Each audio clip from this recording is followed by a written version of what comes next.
যখন আপনি ভাবছেন যুদ্ধ থেমে গেছে, ঠিক তখনই শুরু হয়েছে নীরব এক অভিযান।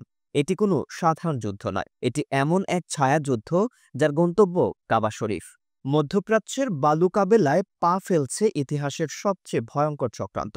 বাইবেলের ভবিষ্যৎবাণীকে বাস্তব রূপ দিতে ১০০ বছরের পরিকল্পনা আজ রূপ নিচ্ছে ভয়াল সত্যে। ইসরায়েল থেমে নেই, তারা এগিয়ে চলেছে নিঃশব্দে, নির্লজ্জে। এই পরিকল্পনার পরের টার্গেট কে? ইরান নাকি সৌদি আরবের হৃদয়ে থাকা মক্কা ও মদিনা? এই ভিডিওতে আমরা তুলে ধরব এক গোপন মানচিত্র, এক চক্রান্ত এবং এক আগুন যা ছড়িয়ে পড়তে চলেছে গোটা মুসলিম বিশ্বে। দেখে যান শেষ পর্যন্ত, কারণ এই গল্প শুধু গাজার জন্য নয়, এটা আপনার অস্তিত্বের জন্য। যখন গোটা দুনিয়া এক মুহূর্তের জন্য একটু স্বস্তির নিঃশ্বাস নিতে শুরু করেছিল, যুদ্ধবিধ্বস্ত গাজা উপত্যকা যেন শান্তির জন্য ক্ষণিক আশ্রয় খুঁজে পেয়েছিল, ঠিক তখনই ইরান ও ইসরায়েলের যুদ্ধবিরতি পেরিয়ে গেছে ২০ দিন। অনেকে মনে করেছিলেন হয়তো আরেকটি যুদ্ধ ঠেকানো গেছে, কিন্তু বাস্তবতা ছিল সম্পূর্ণ উল্টো। কারণ যুদ্ধ থামেনি, শুধু মুখোশ বদলেছে।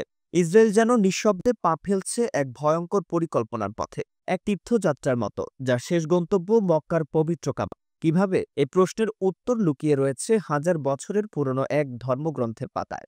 বাইবেলের একটি ভবিষ্যৎবাণীতে বলা হয়েছিল, নীল নদের তীর থেকে শুরু করে ফোরাত নদী পর্যন্ত সমস্ত ভূমি একদিন ইব্রাহিমের উত্তরসূরিদের হাতে থাকবে। বহু শতাব্দী ধরে এই ভাবনাটি কেবল ধর্মীয় বিশ্বাস হিসেবে ছিল, কিন্তু ইসরায়েল এটিকে পরিণত করেছে একটি পূর্ণ রাষ্ট্রীয় কৌশলে।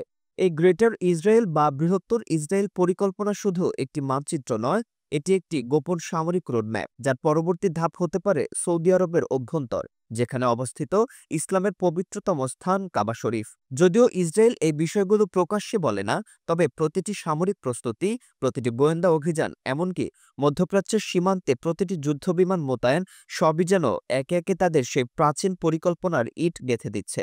বিশ্ব যখন চায় শান্তি, তখন কিছু শক্তি চায় অস্থিরতা। এবং আজ এই উত্তপ্ত ভৌগোলিক মানচিত্রে ইরান, সৌদি আরব ও তুরস্ক, তিনটি মুসলিম রাষ্ট্র যেন দাঁড়িয়ে আছে সেই দাবার ছকে, যেখানে এক পলকের ভুল মানে হতে পারে ইতিহাসের সবচেয়ে ভয়ঙ্কর বিপর্যয়।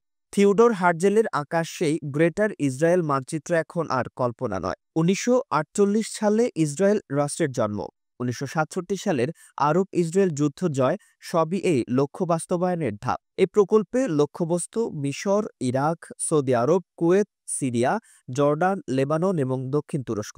পটভূমিতে ছিল সন্ত্রাসী গোষ্ঠী ইরগুনের নেতা মেনাখেম বেগিনের হাত ধরে প্রকল্পের শুরুর দিকের বাস্তবায়ন। ২০২৩ সালে ইসরায়েলের অর্থমন্ত্রী স্মোট্রিচ এমন এক মানচিত্র প্রকাশ করেন, যেখানে মক্কা মদিনা পর্যন্ত বিস্তৃত নিয়ন্ত্রণের লক্ষ্য তুলে ধরা হয়। ২০২৪ সালে ইসরায়েলের রাজনীতিবিদ আভি লিপকিন সরাসরি বলেন, একদিন ইসরায়েল মক্কা মদিনার নিয়ন্ত্রণ নেবে।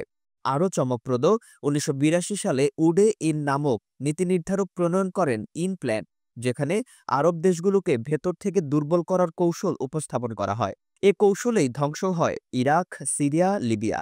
ইরান আপাতত দৃঢ় থাকলেও তাদের দমন করতে নানা রকম পরিকল্পনা করছে ইসরায়েল। কারণ ইরান দুর্বল হলে ইরাক ও কুয়েত হবে তাদের পরবর্তী শিকার। সবচেয়ে বড় ও গোপন পরিকল্পনা সৌদি আরবকে ঘিরে। পবিত্র ভূমি, বিশ্বের বৃহৎ তেল সম্পদে পরিপূর্ণ দেশটি আজ ইসরায়েলের নজরদারির মূল কেন্দ্রবিন্দু। গোপন বৈঠক, অর্থনৈতিক বিনিয়োগ ও প্রযুক্তি সহযোগিতার নামে ইতোমধ্যে সৌদির ভেতরে ঢুকে পড়েছে ইসরায়েল। সৌদি ভিশন ২০৩০-এর আড়ালে রয়েছে নজরদারি প্রযুক্তি, গোয়েন্দা তথ্য এবং আর্থিক করিডোর নির্মাণের কাজ। ইসরায়েলের অর্থ এখন ঢুকছে রিয়াদ ও জেদ্দার প্রতিটি প্রান্তে। ভবিষ্যতে সৌদির অভ্যন্তরীণ সংঘাত হলে নিরাপত্তা রক্ষার অজুহাতে সরাসরি সামরিক হস্তক্ষেপ করবে, এটাই তাদের পরিকল্পনা।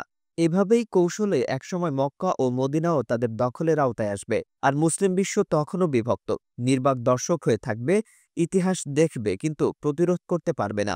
শেষ পর্যন্ত হয়তো এই সত্যই প্রকাশ পাবে, এই লড়াই শুধুমাত্র গাজার জন্য নয়, এটি গোটা মুসলিম বিশ্বকে গ্রাস করার শতবর্ষী পরিকল্পনার অংশ।